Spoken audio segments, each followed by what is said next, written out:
Sebastián Quiroga es vocero de Campo Más Ciudad. Sebastián, buen día, ¿cómo le va? Hola José Luis, muy buen día. Bien, bueno, estábamos comentando recién, antes de ir al corte anterior, que hay una convocatoria para mañana en Altos de Fierro, en lo que parece ser una posición muy concreta, muy sostenida de los productores rurales frente a la falta de definiciones por parte del gobierno y la no convocatoria en la mesa de enlace, ¿no? Exactamente, o sea, a ver, hace un tiempo ya que se viene gestando todo esto, ¿no? Creo que ya prácticamente agotado todos los canales de diálogo. Ya nosotros en su momento, a principios del mes de enero, pusimos como interlocutor válido a la mesa de enlace para con el gobierno.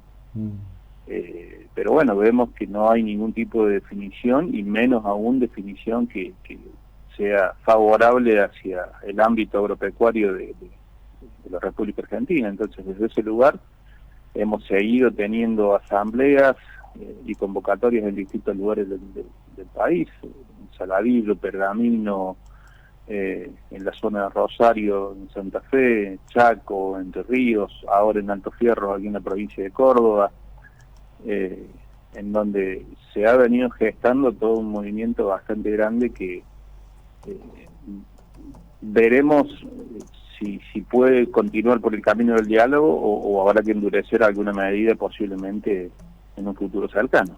Sí, Apostamos aquí, no, seguimos apostando al diálogo, pero en realidad vemos que el diálogo lo único que viene siendo es una maniobra de distracción por parte del gobierno. claro. Ahora, al gobierno le faltan definiciones, ¿no? Buena parte de todo lo que se supone sería el plan económico que el presidente Alberto ha dicho guarda bajo siete llaves porque siente él que está en una mesa de póker jugando contra fulleros importantes. Está vinculado a la renegociación con el Fondo Monetario Internacional.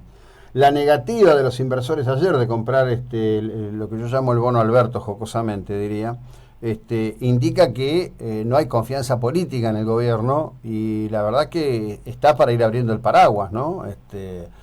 Porque hasta inclusive es para temer que haya una exención compulsiva de la renta general que produce Argentina frente a este esquema.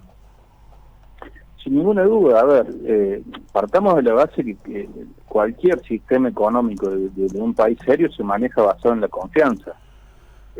Esto es muy sencillo, es como que yo a usted, José Luis, le vaya a pedir plata y usted o no me conoce, o sí me conoce, pero me conoce que tengo fama de haber clavado al almacenero cuando le pedí fiado, o al que me prestó plata antes que usted. Entonces, si uno no se ocupa como país de construir la confianza, eh, en los mercados internacionales puntualmente, difícilmente vaya a poder colocar un bono o pedir algún tipo de préstamo, salvo a tasas usurarias, como ya supo pasar en este país cuando nos fuimos a pedir a Hugo Chávez Frías y nos prestaba 16%. Entonces, el circuito económico en ese sentido es bastante claro y no tiene mucho más definición que eso. Lamentablemente el gobierno, si se lo tengo que dar como una opinión personal, me parece que no tiene plan directamente. O sea, está intentando ocultar algo que no tiene. Y eso está a ojos vistas. O sea, se están especulando a ver cómo pueden llegar a resolver este tema porque no tienen un plan concreto. Bueno, ahí mira, hay un dato que para mí es relevante. No sé cómo será la situación en Córdoba, porque Schiaretti tiene muchos años y mucha experiencia, pero en provincia de Buenos Aires, por ejemplo, Kicillof no termina de designar funcionarios. Faltan como 300 funcionarios, lo que indica claramente que no había estructura ni equipo, y si lo hay, viene de una vertiente que sería los intendentes peronistas, que según se ha publicado en el día de hoy, ya no le contestan ni los mensajes por WhatsApp al gobernador de la principal provincia de la República Argentina. O sea que desafortunadamente los de a pie, los que nos levantamos todos los días a trabajar, tenemos que mirar esto con extrema atención y con mucha preocupación, ¿no? Y realmente sí, o sea, porque yo lo que vengo notando, y esto es una opinión personal, no hablo en nombre de todo el grupo que integra, todo el movimiento que integra Campo Más Ciudad. O sea, yo lo que veo es que se llegó al poder de la mano de una falacia, y que bueno, hoy estamos ante un gobierno de dos o tres personas que son los que realmente digitan las acciones de este gobierno, pero que no está en un rumbo claro hacia generar medidas para el beneficio de todos los argentinos o todos los bonaerenses, en el caso del gobernador Kicillof. Entonces se intentó crear el gobierno quizás para lograr lo que se viene logrando, que es la impunidad de aquellos que estaban procesados o que estaban presos ya directamente de la época del kirchnerismo, y bueno, y hoy se está logrando que o se levanten las causas o se tumben las causas, o que aquellos que estaban presos salgan, como pasó ni bien asumió Alberto Fernández, que empezaron a quedar libres o por lo menos con prisión domiciliaria muchos de aquellos que estaban ya con algún tipo de condena, ¿no? Bueno, sí, de hecho la última novedad, que es el rechazo al pedido de la prisión preventiva que había pedido el fallecido juez Bonadío para Cristina Elizabeth Fernández, que digamos, no deja de ser una cuestión formal, porque cierto es que no había ninguna manera de detenerla y de ponerla detrás de las rejas, y que es muy discutible eso en este momento. Sí digo, en esta línea de conversación que estamos manteniendo, que lo que más me preocupa de las últimas horas es una definición del presidente cuando dice: yo no tengo presos políticos, como si un presidente pudiera tener o no presos políticos, lo cual también me parece que habla de un grado de confusión emocional e intelectual bastante complicado sobre la cuestión republicana. Los presidentes no tienen o no tienen presos políticos, son los estados, en todo caso, a través de sus decisiones, en definitiva, los que pueden hacerlo, ¿no? La verdad que no ayuda en nada todo esto. Sí, pasa que eso es parte de la instalación del relato que es con el que siempre ha gobernado el kirchnerismo. O sea, durante los 12 años se habló de un relato y un dibujo de la realidad. Yo le hago recordar a usted, José Luis, que usted lo va a tener mucho más claro que yo seguramente, sí. Cuando teníamos un jefe de gabinete que nos decía que acá vivíamos mucho mejor que en Alemania, que eso lo estaban pasando mal, nos decían por cadena nacional que en Argentina se comía por 6 pesos. Entonces, todo este tipo de relatos puntualmente, valga la redundancia, hacen a esta construcción, ¿no? O sea, que nos hablen de que en algún momento ellos mismos impusieron que eran presos políticos. Hoy están buscando dibujarlo de otra manera que quede un poquito más elegante hacia la sociedad, porque ya la sociedad no cree en ese tipo de falacias que vienen de la mano de decir que son víctimas de una persecución judicial o el lawfare y todo lo que hemos escuchado en este último tiempo, ¿no? O sea, se van buscando adjetivos o palabras que suenen interesantes ante la opinión pública, y con eso siguen generando ruido durante un par de meses, hasta que se termine cayendo este tipo de operetas o de operaciones mediáticas que lo único que hacen es distraer a la gente mientras le siguen metiendo la mano en el bolsillo, lamentablemente. Sí, además con una falta de pericia, ¿no? Porque, mire, ayer había una entrevista muy risueña en un medio aquí local, menos mal, porque el papelón es tan grande, de un caballero que es asesor del Papa en temas económicos, que dice, bueno, con la influencia de dos hombres tan notables, como Paul Krugman, Jeffrey Sachs, seguramente el Fondo Monetario va a entender las razones de Argentina. Dos tipos que están llenos de pergaminos institucionales, pero que en su vida firmaron un cheque, a los cuales el Fondo Monetario no les va a prestar ni 5 de atención, ¿no? Es decir, se elige un voluntarismo absurdo en vez de tomar decisiones de política económica importante. Le quiero preguntar algo, esto tiene que ver con el sudeste de la provincia de Buenos Aires. Yo hice un recorrido el domingo. Mar del Plata es vista, por supuesto, como lo que es una ciudad importante con playas, pero alrededor nuestro hay un sector de campo muy fuerte, muy intenso. Los girasoles están por todo lo alto, el maíz está enorme. ¿Cómo está en general la producción y cuál es la afectación al grado de rentabilidad que ha provocado este tema de retenciones sobre esos cultivos? Bueno, la campaña, la que se está por levantar en este mes de marzo y demás, ya está en camino, o sea, ya está sembrada cuando este gobierno asumió.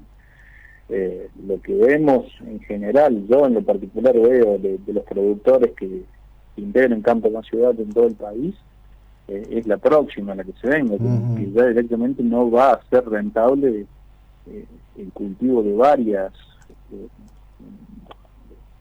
granos en particular, ¿no? O sea, puntualmente lo que hace el trigo y maíz, y que se habla de que la próxima campaña no se va a sembrar prácticamente, o se va a sembrar lo justo y lo necesario, y la soja se está viendo de qué cantidad, o sea, porque, a ver, para la zona núcleo del país, o sea, el centro del país, que es provincia de Buenos Aires, parte de Córdoba, sí.